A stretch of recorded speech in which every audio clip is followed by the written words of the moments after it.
श्रीमद् वाल्मीकीय रामायण अरण्यकांड 51वां सर्ग 46 श्लोक। सारांश। जटायु तथा रावण का घोर युद्ध और रावण के द्वारा जटायु का वध। आरंभ। ओम श्री गणेशाय नमः। ओम श्री सीतारामचंद्राभ्याम नमः। श्लोक 1 से 10। जटायु के ऐसा कहने पर राक्षसराज रावण क्रोध से आंखें लाल किए अमर्ष में भरकर उन पक्षीराज की ओर दौड़ा। उस समय उसके कानों में तपाए हुए सोने के कुंडल झिलमिला रहे थे। उस महासमर में उन दोनों का एक दूसरे पर भयंकर प्रहार होने लगा, मानो आकाश में वायु से उड़ाए गए दो मेघखंड आपस में टकरा गए हों।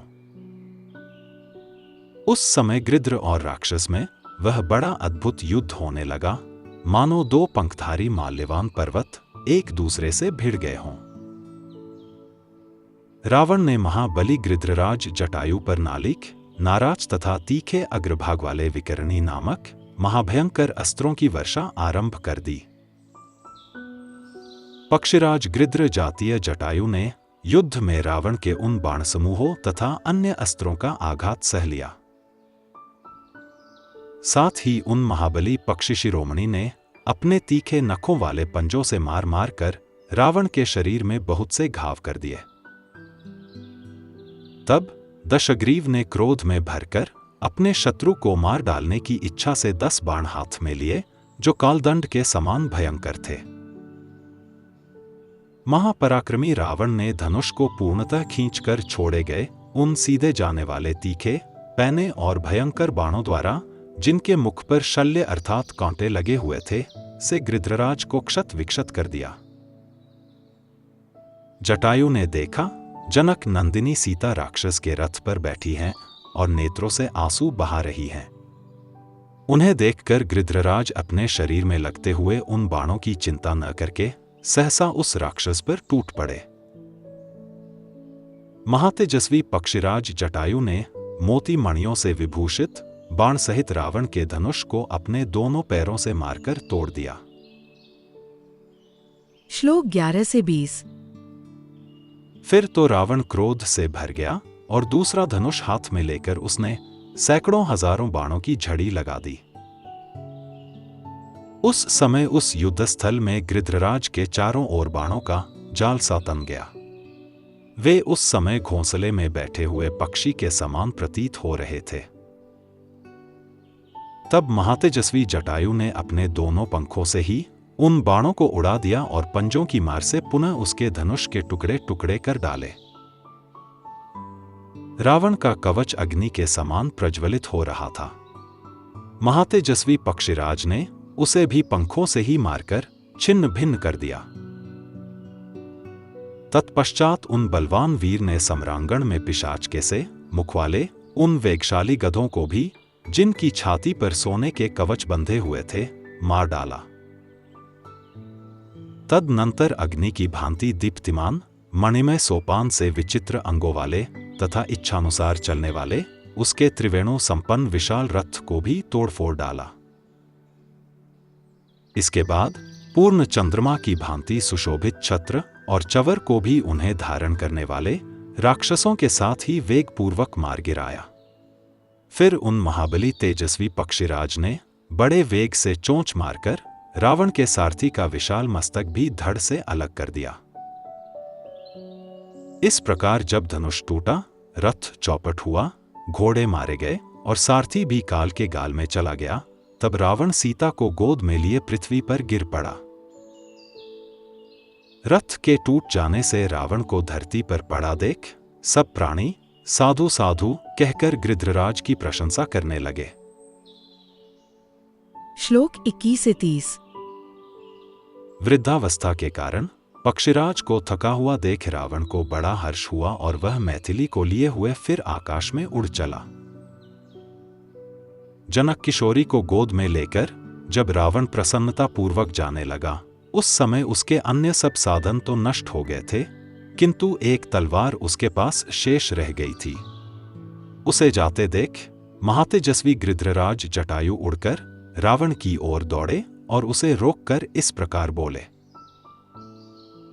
मंद बुद्धि रावण, जिनके बाणों का स्पर्श वज्र के समान है, उन श्रीराम की इन धर्मपत्नी सीता को तुम अवश्य राक्षसों के वध के लिए ही लिए जा रहे हो। जैसे प्यासा मनुष्य जल पी रहा हो, उसी प्रकार तुम मित्र, बंधु, मंत्री, सेना तथा परिवार सहित यह विषपान कर रहे हो। अपने कर्मों का परिणाम न जानने वाले अज्ञानी जन जैसे शीघ्र ही नष्ट हो जाते हैं, उसी प्रकार तुम भी विनाश के गर्त में गिरोगे। तुम कालपाश में बंध गए हो, कहाँ जाकर उससे छुटकारा पाओगे? जैसे जल में उत्पन्न होने वाला मत्स्य मांसयुक्त बंसी को अपने वध के लिए ही निगल जाता है, उसी प्रकार तुम भी अपने मौत के लिए ही सीता का अपहरण कर रहे हो। रावण, ककुत्स्थ कुलभूषण रघुकुल नंदन श्रीराम और लक्ष्मण दोनों भाई दुर्धर्ष वीर हैं। वे तुम्हारे द्वारा अपने आश्रम पर किए गए इस अपमानजनक अपराध को कभी क्षमा नहीं करेंगे। तुम कायर और डरपोक हो। तुमने जैसा लोक निंदित कर्म किया है, यह चोरों का मार्ग है। वीर पुरुष ऐसे मार्ग का आश्रय नहीं लेते हैं। रावण, यदि शूरवीर हो तो 2 घड़ी और ठहरो और मुझसे युद्ध करो, फिर तो तुम भी उसी प्रकार मरकर पृथ्वी पर सो जाओगे जैसे तुम्हारा भाई खर सोया था। श्लोक 31 से 40। विनाश के समय पुरुष जैसा कर्म करता है, तुमने भी अपने विनाश के लिए वैसे ही अधर्मपूर्ण कर्म को अपनाया है। जिस कर्म को करने से कर्ता का पाप के फल से संबंध होता है, उस कर्म को कौन पुरुष निश्चित रूप से कर सकता है? लोकपाल इंद्र तथा भगवान स्वयंभू ब्रह्मा भी वैसा कर्म नहीं कर सकते। इस प्रकार उत्तम वचन कहकर पराक्रमी जटायु उस राक्षस दशग्रीव की पीठ पर बड़े वेग से जा बैठे और उसे पकड़कर अपने तीखे नखों द्वारा चारों ओर से चीरने लगे, मानो कोई हाथीवान किसी दुष्ट हाथी के ऊपर सवार होकर उसे अंकुश से छेद रहा हो। नख, पंख और चोंच ये ही जटायु के हथियार थे। वे नखों से खरोंचते थे, पीठ पर चोंच मारते थे और बाल पकड़कर उखाड़ लेते थे। इस प्रकार जब गृध्रराज ने बारंबार क्लेश पहुंचाया, तब राक्षस रावण कांप उठा। क्रोध के मारे उसके ओठ फड़कने लगे।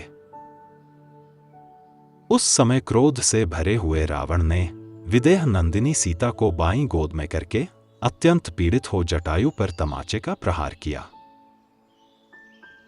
परंतु उस वार को बचाकर शत्रुघ्न गृध्रराज जटायु ने अपनी चोंच से मार मार कर रावण की 10 बाईं भुजाओं को उखाड़ लिया। उन बाहों के कट जाने पर बाबी से प्रकट होने वाले विष की ज्वालामालाओं से युक्त सर्पों की भांति तुरंत दूसरी नई भुजाएं सहसा उत्पन्न हो गईं।